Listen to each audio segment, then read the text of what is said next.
Hello and welcome to my channel. If this is your first time here, my name is Millie and welcome to another Multichrome Monday.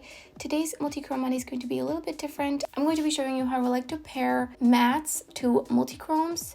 And so I'm going to be using the Viseart Grande Pro palette paired with a multichrome, and today I chose a multichrome that has a shift from green to blue, and this is Borealis from Devinah. And so you can see straight on it's green, and then when I tilt the pan it's blue. So I'm going to be choosing a green shade and a blue shade, and the green shade is going to go in my crease and the blue shade will go in the outer corner, so that as I tilt my head you can see the shift to the blue blend into the outer blue corner.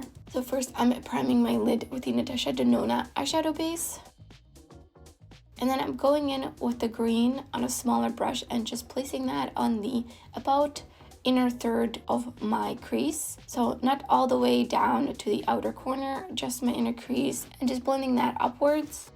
Then I'm picking up a deep blue and tapping it on at an angle, kind of creating a little bit of a eyeshadow wing, and just keep tapping it on, and then I'll gently feather out the outer edge and just really keep the triangle shape because this is what I like to do.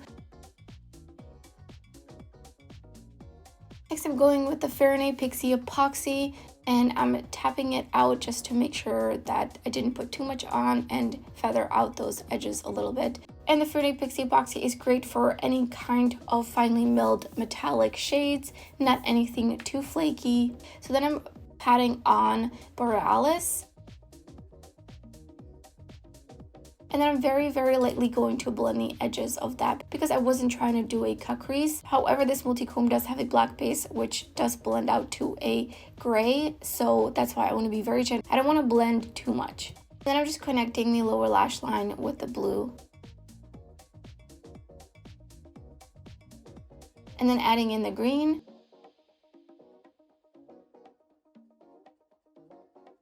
And for the inner corner highlight, I'm actually highlighting with a yellow.